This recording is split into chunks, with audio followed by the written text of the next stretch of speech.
আসসালামু আলাইকুম।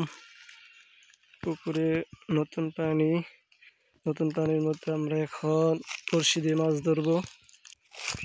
চলেন দেখি, বড়শি দিয়ে মাছ ধরা দেখি। লাল পিঁপড়ার ডিম দিয়ে মাছ ধরা হবে।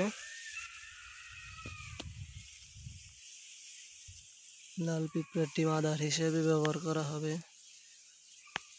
দেখি এরকম মাছ ধরতে পারি। পুকুরে নতুন পানি আসছে।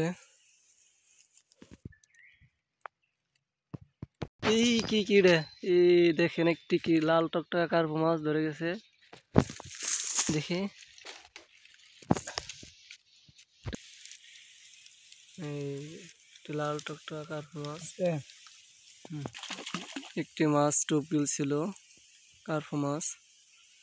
দেখি আরো কি মাছ ধরা যায়। ধরে লাল পিঁপড়ার ডিম মাছের অনেক প্রিয় খাবার। টোপ দিলে মাছ গিলে ফেলে। দেখেন মাছ টোপের মধ্যে আসছে, মাছ টোপ নাড়াচাড়া করতেছে, হয়তো গিলে ফেলবে। নিচে নিচে হ্যাঁ না,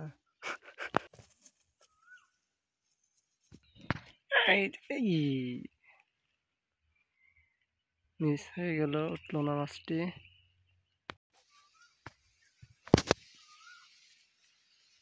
মাছ আসছে টোপের মধ্যে, নাড়াচাড়া করতেছে।